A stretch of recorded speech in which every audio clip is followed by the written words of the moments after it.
வாழ்க வையகம், வாழ்க வையகம், வாழ்க வளமுடன். குரு வாழ்க, குருவே துணை. நீதி நெறி உணர் மாந்தராகி வாழும் நிலை உணர்ந்து தொண்டாற்றி இன்பம் காண்போம். இந்த பிரபஞ்ச தன்மாற்ற சரித்திரத்தில் கடைசியாக பூத்த ஒரு அற்புத மலர் மனிதன்.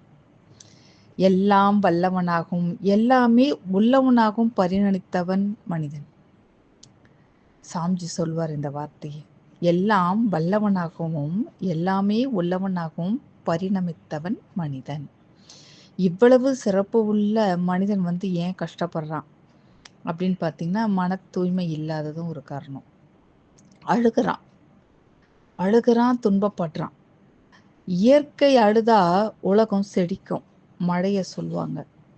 மனிதன் அழுதா இயற்கை சிரிக்குங்களாம். ஏன் மனிதன் அழுதா இயற்கை சிரிக்கும்னா, அவனுடைய துன்பத்துக்கு காரணம் தெய்வம் அல்ல, இயற்கை அல்ல, இல்லைங்களா? ஆனா அவன் அழுவும் போது மற்றவங்கள தானே காரணமா சொல்லி அழுகிறான். அவனுடைய துன்பத்திற்கு காரணம் என்ன? கர்ம யோகம். நம்ம நித்திய கர்மால நாம செய்த தவறுகள் தான் நம்மளுக்கு கர்ம வினைகளாக, அது நல்ல வினையாகவோ தீமை வினையாகவோ நமக்கு அமைகிறது. அப்போ அந்த கர்மா என்ற அந்த செயல்களில் நாம் திருத்தம் இல்லாதனால் வந்த பதிவுகள்னால் மனித குலம் துன்பம் அடையுது. என்னெல்லாம் இருக்கு? தாய் தந்தையை மதிச்சிருக்க மாட்டான், குருவை மதிச்சிருக்க மாட்டான், அவங்களுக்கு துன்பம் கொடுத்துருப்பான். தெய்வத்தை மதிச்சிருக்க மாட்டான், நன்றி உணர்வு இல்லாமல் இருந்திருப்பான். நல்லது நடக்கும் போதெல்லாம் தன்னுடைய ஆணவம், என்னால தான், என்னோட அறிவால தான்ன்றது. அந்த நேரத்தில் இறைவனை நினைப்பது கூட இல்லை. அவனின்றி ஓரணுவும் அசையாது என்ற பக்குவம் அவனுக்கு இல்லை. அந்த இறைவன் இல்லாத நம்மளால ஒண்ணுமே முடியாது, எல்லாம் அவன் செயல் என்ற அந்த பக்குவம் இல்லை. ஆணவம் தான் அவங்க கிட்ட இருக்கும்போது இதெல்லாம் பதிவுகளை மேற்கொள்ளுது. எண்ணம் சொல்ல விழிப்பு நிலை இல்லாம நிறைய தவறுகள் செய்வது இதனால். அதுக்கப்புறம் பார்த்தீங்கன்னாக்கா, உங்களுக்கு உடல் 5 அளவு முறை. நம்மளுடைய நித்திய கர்மா இதெல்லாம். இதையெல்லாம் ஒழுங்கா வச்சுக்கிறது நம்மளுடைய நித்திய கர்மா. 5 அளவு முறை முக்கியமானது.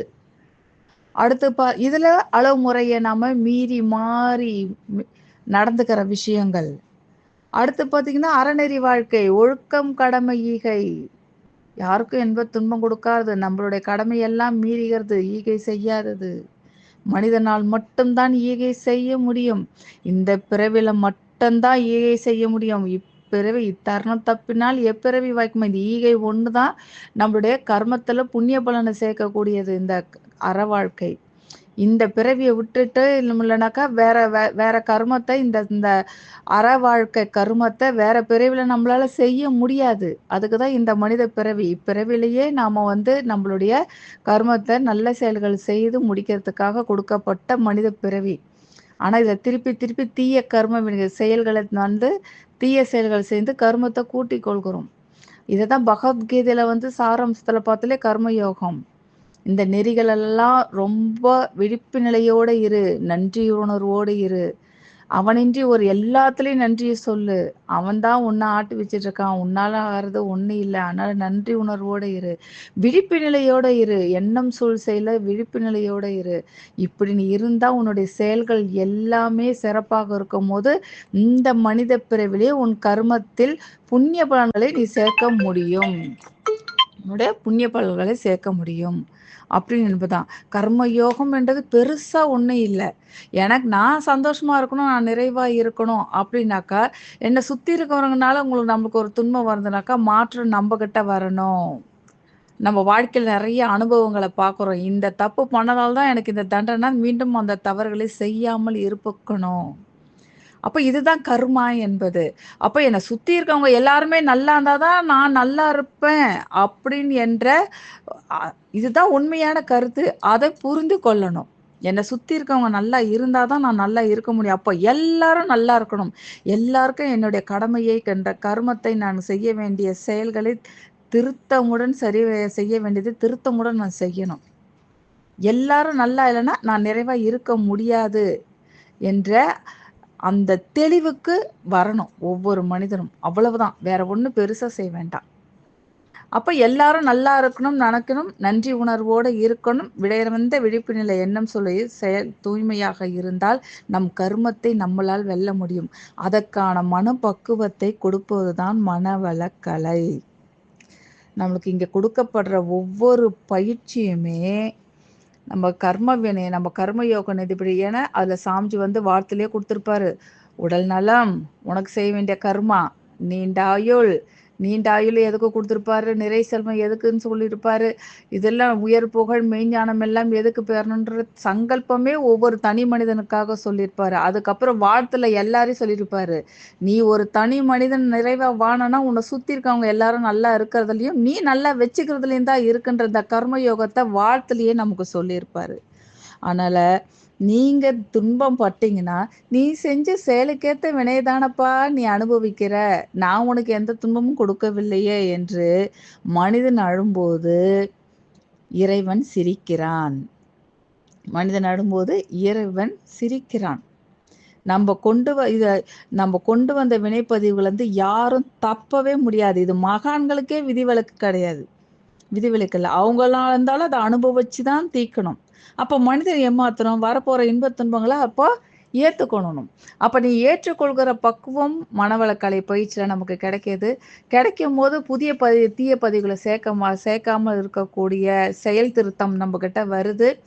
அதே சமயத்துல பழைய பதிவுகளை ஏற்றுக்கொள்கிறோம் நாம. ஏற்றுக்கொள்கிற பக்குவம் வரும்போது, அந்த பக்குவமே புதிய கர்மாக்களை எதிர்கொள்கிற மனோசக்திய குடுக்கும்போது, நம்ம அந்த கர்மா கூட நம்ம கிட்ட வர பயப்படுங்க. அவ்ளோ மனோபலத்தை கொடுக்கக்கூடிய பயிற்சி முறைகள் தான் சாமிஜி நமக்கு குடுத்திருக்கிறார்.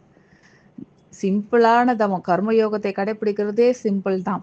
அதே மாரி தான் சாமிஜி பயிற்சி முறைகளும் நமக்கு குடுத்திருக்காரு. சிம்பிளிஃபைடு எக்சர்சைஸ்லேருந்து தவமுறை வரைக்கும். அப்போ தவம் செய்வார் தம் கர்மம் செய்வார். நல்லா நினைச்சு பாருங்க. தவம் செய்றவங்க தன்னுடைய கடமைகளை சரிவர திருத்தமுடன் செய்வார்கள். கர்மயத்தை, கர்மயோகத்தை சிறப்பா கடைப்பிடிப்பாங்க. தவம் செய்வார் தம் கர்மம் செய்வார். அகம் செய்வார் ஆசைக்குட்பட்டு. தவம் செய்றவர்களை பார்த்து யமன் கூட பயப்படுவான். செய்யாதவங்க தான் பேராசைக்குள்ள சிக்கி, ஆணவத்துல சிக்கி கர்மத்த மேற்கொள்றாங்க. சாமிஜி நமக்கு அதுலயும் எளிய முறையில பயிற்சிகளை நமக்கு குடுத்திருக்கிறார். இனிமேலும் இருட்டுல வாழாதீங்க. எனக்கு நேரம் இல்ல பயிற்சிக்குன்னு சொல்லாதீங்க.